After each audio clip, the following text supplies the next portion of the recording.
is Q&A day here at the Lashpreneur headquarters, and today's Q comes from @unforgettable_eyelashes, and she asks, how can I further my training without killing my pocket?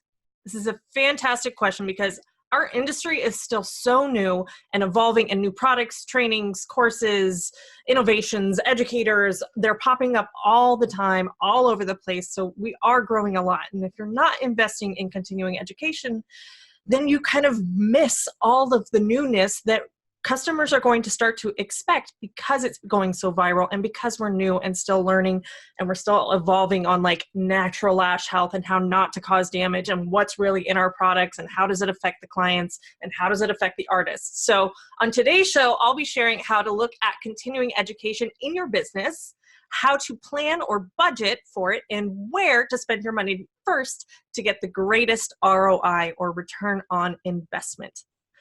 I will say that early on in my lashing career, I'm just one who loves education. I love learning new things. It's great now that I'm not in college and I'm not having to take classes that I don't think are going to benefit me. Every course that I take now, there is a direct want, need, desire for that course. So I love continuing education. So early on in my career, I knew I wanted to commit to taking 3 continuing education classes a year. Now, that did not mean I was taking 3 lash courses. That would have been expensive, but doesn't mean that I couldn't have done that. It meant that I would invest in my continuing education as a lash artist or as a business owner at least 3 times a year, or personal development. I also lumped that into continuing education. So me personally, I was going to invest 3 times a year into some sort of training course to help me learn, grow, and evolve. So I would attend conferences or trade shows. I would either take a lash training or taking an online course or an in-person course. And again, these weren't always lash related. They were oftentimes business or personal development, or I invest in a coach for a very specific reason or very specific time frame so that I could continue to evolve and not stay stuck. And so that I always was challenging myself as to learning new ways. Nowadays, in my world, in the online business world, I take courses probably once a month. I invest in online courses when I want to learn things. So if I'm following somebody on Instagram and they have an Instagram training and I really love their style, I'll invest in their course. The most recent program I invested in was entrepreneurial bookkeeping. I'm probably every 4 to 6 weeks buying a new course, and I actually go through them and take them. I'm not kind of one of those that just invests in a bunch of courses and never finishes it. I actually commit to making that a priority for me to finish a course, implement it, and then move on to the next one. So don't be taking a bunch of courses and never take advantage of them. You actually want to implement what you're learning and what you're investing in. So wherever I felt I could get the biggest ROI, that's a common financial term, ROI, it's return on investment. So whatever money you're putting in, hopefully you're getting a positive ROI or, more money out of what you've learned. So I would plan to take every year some sort of continuing education. And I want to just have this little caveat that ROI doesn't always mean money. Now, in business terms, yes, we do want to make sure that we're getting money out of what we invest into, but at some point in your life, money is not always going to be the biggest driving factor. In fact, a lot of my successful students inside of the Lashpreneur Society, money is great. Like, they don't have as much worry about money. They're in control of their money. It's not so much the cost of a course, it's actually more of their enjoyment. So one of my students was she's very successful. She's been successful for a long time, and she really wanted to take Trina Dial, Maven Artistry's face mapping course. And she's like, how am I going to get an ROI on this? I'm already the highest price. Like, I just raised my prices. So I don't really see how I'm going to get the return on the money from this course right away. And I said, what if you just took it because it brought you joy and you would love it? And maybe it's just something that's fun and exciting. Maybe the ROI is that your passion is reignited for your artistry because you're learning a new style of artistry. Yes, there will be benefit to your clients, and yes, you could eventually charge more or you could raise your prices, but for her, that wasn't the main reason she wanted to take that course. Wasn't because she was struggling with her artistry, it's because she really wanted to take it. And she messaged me afterwards, she's like, I don't know why I got in my head, it was amazing, I loved it, I'm so excited to implement everything I learned, and it wasn't even about the money for her. So ROI can be time, it can be money, and it can be joy. So I want to share, shape your perspective as you look at how you can start to incorporate continuing education into your lash biz journey. So I want you to look at ROI, not cost. So I have this conversation at least once a week, probably more than that now, with lash artists who are toying with a training or want to join my program, but they can't afford it right now, or they're not in a financially great position, or it's just not the right time. I'll join next time and I'll start saving up some money. And the same verbiage I'm going to share with you that I use with them also applies to clients who might object to your services because you're too expensive. Don't focus on the cost, focus on the result. Yes, you can look at what something is going to cost you. Anytime we want something and we use money as a reason why we can't afford it, look at the result of what you could get if you invested. So if you invest in yourself as a business owner, my hope is that you would get a return on your investment that would be greater than what you invested in the first place. If you invest in a lash training, how are you going to get a return on that investment? Because it can be a very large chunk of money. But most continuing education courses are meant to solve a problem for you that you would probably pay almost anything to get it solved. But with us being business owners, we have a way to get a return on that money because we have people who pay us for getting better at our artistry, for getting better at our businesses, for learning how to market. The result should not cost you something. It should be looked at as an investment that you're going to get money back because you invested. So you can try and hold on to that $50 or $100 or $1,000 and think, this is going to cost me too much. Or you could think, if I pay this $50, $100, $1,000, I'm actually going to get back $1,000, $2,000, $3,000. You just have to kind of figure out what that timeline is for you to get that return, because it's not always instant, and how you're going to implement what you learn so that you get a return on an investment. It's not always a given that you're going to sign up for a course and magically clients are going to appear. We have a lot of lash artists who think that if they just sign up for the society, all of a sudden magic is going to happen and clients are just going to appear.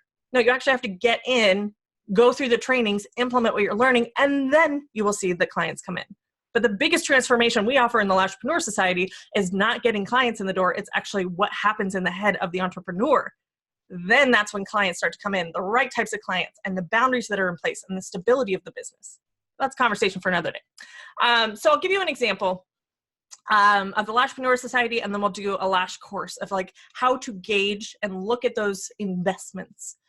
So for example, the Lashpreneur Society, currently we charge $49 a month. Net price will be going up next year because we are revamping the program and because we're getting some killer results for our members. So it's definitely worth a lot more, but we're still trying to keep it affordable. So it's like a gym membership. You pay for it as long as you want access to the trainings, the coaching, the support, the community, and you can cancel at any time. So you can look at that as, yes, it's costing you $49 a month to have access to these programs. Or you could look at it as almost like a slot machine. So if I put $49 into this program and into myself as a business owner, what am I going to get out when I pull it? You could look at it as, if I get one new client out of what I learned from this program, I just broke even if I charge, say, $50 a client. But chances are when you pull the slot machine, you're going to get one client who's a full set. That full set, how much do you charge for a full set? Okay, so if I put in $49 and my full set is $100 and I get one client back from what I've learned, well, then I've just doubled my investment. I put in 49, I got 100 out. Most of you charge more than that. What happens if that client comes back every 2 weeks for the next 6 months? Well, I put $49 in and now I'm at $300, $400, $500 and a long-term loyal client. If you knew that every time you put $49 into a slot machine or an ATM and it gave you $300 or $400 back out, wouldn't you make that investment every single time? Wouldn't that be a no-brainer? But instead, some people get stuck on, it's going to cost me $49 a month. Instead of, I'm giving up $49 to get $100 back. This is a lot of the ways that I frame Facebook ads. When you have a Facebook ad that works really well, you can throw $5 at it a day and get a new client out of it who's probably $100, $150 just right off the bat. Or even if you were to discount your full set price, even say significantly, if you charge $100 for a full set and maybe you do 50% off on a Facebook ad and you get a client in for $50 and they come back every 2 weeks for the next 6 months and you only had to pay $5 to get that client to come into your business, wouldn't you make that deal every single time? So let's look at a lash course as an example. Let's say you want to take a lash course and it's $1,000. Yes, it's going to cost you $1,000. Or you can look at it as you're investing $1,000 into yourself as an artist. So how do you get a return on that $1,000? This is what you need to be looking at and how you need to be gauging these investments into continuing education. Okay, so let's use the example of you charge $100 for a full set. So for you to get a return on this lash course of $1,000 and you charging $100 for a new full set, it would take you 10 new clients to break even on your investment. Any new clients after that, that's profit. I mean, minus your other expenses, but the investment into the course has then paid for itself. Or what if that training allows you, say you're taking a volume training, to offer a higher price service? So if you charge $100 for a classic full set, and now after taking this volume training, you can charge $200 for a volume full set, now you only need 5 new clients to cover your investment. And that's just new clients for full sets, not talking about the ongoing maintenance that they're going to be coming back for. Or if you want to look at it as you are not really going to take any new clients, that you're just going to keep the current clients that you have, maybe you get 20 clients a month to upgrade to volume from classic because you've now taken this volume training. And let's say it's going to cost them $20 more a month or more appointments to come in. So if you have an increase of 20 clients who are now paying an extra $20 a month, it would take you about 2.5 months to reach that $1,000 of what the increase in pricing was for those clients. So it would take you 2.5 months to get a return back on your investment into that lash course. Is that unreasonable for you? Is that too much? Because any money that you make after that 2.5 months is just money on top of money that you didn't have to pay back the course for because the course is already paid for. So any increase in revenue, once you've broken even, is all in your pocket. And that's how we have to look at continuing education. Yes, it's going to cost me this now. Yes, maybe I have to do a payment plan, or maybe I'm not going to get a return right away, but what do I need to be doing as the student to ensure I'm getting a return on my investment? Okay, so how do you plan or budget for continuing education? Oh, I know y'all love talking about money and budgets. Oh, it's just the most glamorous thing in the world. And to me, still, a budget is like nails on a chalkboard. I hate it. I hate budgeting. But I also love spending money. So if I can spend money without having to pay a lot of interest on it, which is costing me more, meaning I'm not putting it on a credit card, you know what? I don't hate budgeting as much that way, because paying off a credit card and having credit card debt lingering on your shoulders, it's not a fun place to be. So this is where a lot of lash artists do get in trouble with credit cards, is that they just throw training courses on credit cards and then they get into deep poo hockey because it was supposed to cost them $1,000 for this course, but because of the interest accrued because they haven't paid it off on their credit card, that course is now actually costing them $1,200, $1,300 for no extra return on it. Like, that's just money wasted. So I recommend when planning out expenses, taxes, savings or profits, and paying yourself, that you also have a 5th category that you're setting money aside into, that is continuing education. And you can do this for any account. It's kind of like the envelope system where you set aside money for taxes. I like to have sub accounts in my bank account. So I have my main checking account, and then I have sub accounts. We kind of use those as our envelopes for the envelope system. And every month or every time I do my accounting, a percentage goes into taxes, a percentage goes into profit, a percentage goes into operating expenses, and a percentage goes into owner's pay or paying yourself. You can also add in a sub account or a savings account that is for continuing education, and I highly recommend it. So as an example, and these are just example percentages, you could put 45%, let's say you're going over every 2 weeks, you go to pay yourself and kind of do money movement from all the revenue that you've made over those 2 weeks. Say 45% of that goes into paying yourself, maybe 3% you put away for profit, 10% to taxes, and 50% to expenses. With those numbers, there's 8% left, and maybe that 8% is going into continuing education fund. So every 2 weeks when you're going through and kind of moving your money around, then you are being intentional about saving for continuing education, so that when Maven comes into town next, or Borboleta, or Leah Lash Pro, or you want to take Lash Maker's course, that you have money already set aside to pay for it up front, and you don't have to worry about where's this money going to come from, or putting it on a credit card with high interest rates. Now, those percentages I gave you are just examples. I highly, highly, highly recommend looking into a book called Profit First for more on how to run your business in a financial savvy way. That's what I use in my business. That's what I teach my students. It's a book called Profit First, and I'll link that book up in the show notes to the Amazon page where you can get it. Love Profit First. I think it's got some great boundaries around money to help you not only prioritize profit and paying yourself, but also how to look at your expenses and make sure that you're not going overboard with spending too much and not paying yourself, which is common.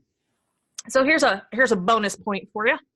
I want you to brainstorm all of the continuing classes, all the continuing education classes that you want to take, like the dream ones, the ones that, you know, would be nice or that sound fun or you're interested in. Just brain dump them all. And then prioritize them 1 through how many ever, where you have your most exciting one, the one that just lights you up, that you just have, you know, you have to take that course. Put that as number 1. I mean, if that's the Lashpreneur Society, then I recommend starting now. If you know you want to join that, start putting away $50 a month right now. We're not going to open the doors for another couple months, but if you start saving that now, you won't be tempted to spend that money. This is what people recommend for like car payments and housing payments too, is like start saving the money that you want to, that you're going to have to do to pay for that. So like if you want a better car and it's going to cost you an extra $100 a month, put that extra $100 a month to the side so that you get used to spending money when savings is already taken out. So put aside that $50 a month. That way, when we do open the doors again, not only do you know you can afford it because you've been taking that $50 a month out as it is, but then you also have a nice little cash reserve piled up that either can fund your investment into the continuing education, that's the $50 a month, or you can treat yourself to something nice because you know you can celebrate the fact that you were investing in your business, or you can invest back into your business, or move that money into savings, or move it into a continuing education program. But if you start getting in the habit now for the class that you want to invest in, the next time it comes around, you'll either have the money already ready to go for you, or you know you can afford it if it's a monthly payment. So where to spend your money first? If you are not currently a lash artist, or maybe it's microblading and you want to get into microblading, but you're not there yet, investing in a quality lash training or microblading training is going to be your number 1 priority. You need a skill set to sell, and without that skill set, you got nothing to sell. You got no way to get an ROI. So kind of an obvious one, you need to invest in a quality training. Now, that doesn't mean expensive, and that doesn't mean cheap. And unfortunately, in our industry, the more you pay, it's not always the best return on your investment, because there's a lot of educators out there who are really in it for the money, and they're not setting you up for success. So I did write out what's called How to Avoid Lash Course Buyer's Remorse. It was an article I wrote for my brand Lashes, to give you the top qualities and traits to look for in a lash training or an educator to ensure you're being set up for success as the student, and what to look out for those that may not give you the best ROI, that's just going to waste your money because all they're in it for is the money and just teaching you how to isolate, dip, and place, rather than setting you up for success as a lash artist as a whole. So that article is linked in my prep and planning guide, which is a totally free download, and I will link that up in the show notes as well. But you can get that at thelashpreneur.com/prep and planning. Once you've gotten trained as a lash artist, and if you're not working for someone else, although you could still learn a lot of business stuff while working for someone else, you must learn how to run your business. That is going to cost you the most if you do not invest in learning how to do that, both in a way that's profitable, both in a way that gets clients in the door whenever and at whatever price you want to charge. You must learn how to run a business. If you're your city's best kept secret, I don't care how new, how veteran, how expensive, how cheap, how good, how bad you are, you will still not have clients because nobody knows you exist. even those of you who work for someone else, you need to understand what good customer service is, how to understand clients' needs, how to get clients to rebook with you, how to draw in new clients, how to understand clients' needs and pain points and struggles so that you can be addictive for them, where it's like, this is my Zen place. This is an artist who cares about me. This is where I feel pampered and comforted. You'll need to get better at your skill set. You'll never get better at your skill set, your artistry, or your business management without experience. So you need paying clients in the door so that you can get better at your artistry, and so you can get better at how to manage clients and retention and all those struggles that we as lash artists go through. So you should always be looking at investing in your artistry and your business growth. I recommend prioritizing business growth after your first lash course, because if you can master how to get those clients in the door, they will then afford you to be able to take the more advanced lash trainings. But taking more lash trainings, thinking that's going to get you more clients in the door, doesn't really make sense, because you've probably seen people who are bad lash artists out there who are fully booked. You need to learn how to get clients in the door once you have a skill set to sell, and then you'll be able to afford the more advanced trainings to offer the higher price, more high quality experiences for your clients. So it really is a win-win once you get your skill set that you can sell, for you then to invest in marketing, learning how to get clients in the door, learning how to be profitable so that you can have money set aside for trainings. So in summary, whether it's a lash course, a new product, a business coach, a conference, a trade show that you want to attend, you want to ask yourself, not how much is this going to cost you, but how can you get a positive return on your investment into yourself as an artist and as a business owner? How can you set aside money for that investment starting now, starting before you want to invest in it? And what continuing education is going to get you the best investment, return on your investment first? Those are the three things that you can look at so that a lash training, a continuing education course, a business coaching program isn't going to cost you, but you're really looking at it from an ROI perspective. That's how an entrepreneur looks at continuing education. So if you're interested in learning more about the Lashpreneur Society, the investment I was talking about today, my group business coaching program, where I teach you how to get more clients, how to make more money, how to get a positive ROI, and all of that entrepreneurial mindset stuff, head on over to thelashpreneur.com/society and sign up for our waitlist so you can be notified the second we're ready to open the doors again and transform you from lash artist to lashpreneur. Happy business building, and I will talk to you next week.